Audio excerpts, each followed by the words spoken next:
Good morning, students. Welcome to St. Michael's Academy Betia's e-learning class of Hindi standard 1। बच्चों, आज हम लोग पाठ 8 जिसका शीर्षक है बालक का साहस पढ़ेंगे। तो चलिए शुरू करते हैं। बालक का साहस। गुजरात में एक छोटा सा गांव है, नादी यार्ड। उस गांव में पाठशाला नहीं थी। वहां के बच्चे दूसरे गांव की पाठशाला में पढ़ने जाते थे। गुजरात में क्या एक छोटा सा गांव है जिसका क्या नाम है, नादी यार्ड। उस गांव में पाठशाला नहीं थी, तो वहाँ के बच्चे कहाँ जाते थे पढ़ने?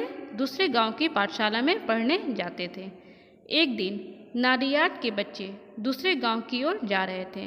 रास्ते में बीच सड़क पर एक बड़ा सा पत्थर पड़ा था। एक दिन नादी यार्ड के बच्चे कहाँ जा रहे थे? दूसरे गांव की ओर जा रहे थे, तो रास्ते में एक बड़ा सा पत्थर पड़ा था। उस पत्थर से एक बालक के पैर में चोट लग गई।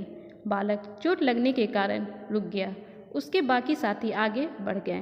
तो क्या हुआ? उस बालक के पैर में चोट लग गई, जिसके कारण बालक वहीं पर रुक गया और उसके बाकी साथी आगे बढ़ गए। बालक ने सोचा, जैसे इस पत्थर से मुझे चोट लगी है, वैसे ही दूसरे लोग भी इस पत्थर से घायल हो सकते हैं। इतना सोचना था कि उस बालक ने पत्थर को सड़क से हटाने का निश्चय कर लिया। बालक ने क्या सोचा कि जैसे ही इस पत्थर से मुझे चोट लगी है, तो किसी को भी चोट लग सकती है, कोई भी इस पत्थर से घायल हो सकता है। तो इतना सोचना था कि उस बालक ने पत्थर को सड़क से हटाने का निश्चय कर लिया। बालक जोर लगाकर पत्थर को हिलाने लगा। पत्थर आसानी से हिल नहीं रहा था।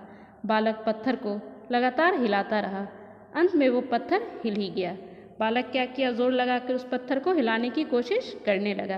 पत्थर बहुत बड़ा था, इसलिए इतनी आसानी से हिल नहीं रहा था। बालक पत्थर को जोर लगाकर हिलाता रहा। अंत में वो पत्थर हिल ही गया। बालक ने उस पत्थर को हटाकर सड़क के किनारे रख दिया। अब किसी को उस पत्थर से चोट लगने का भय नहीं था।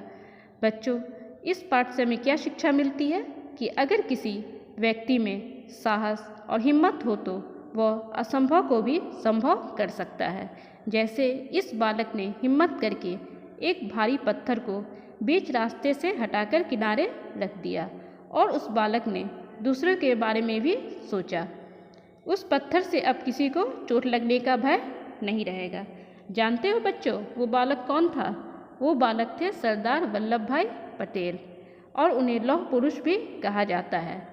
सरदार पटेल ने भारत की आज़ादी की लड़ाई में बढ़ चढ़कर भाग लिया था। Thank you.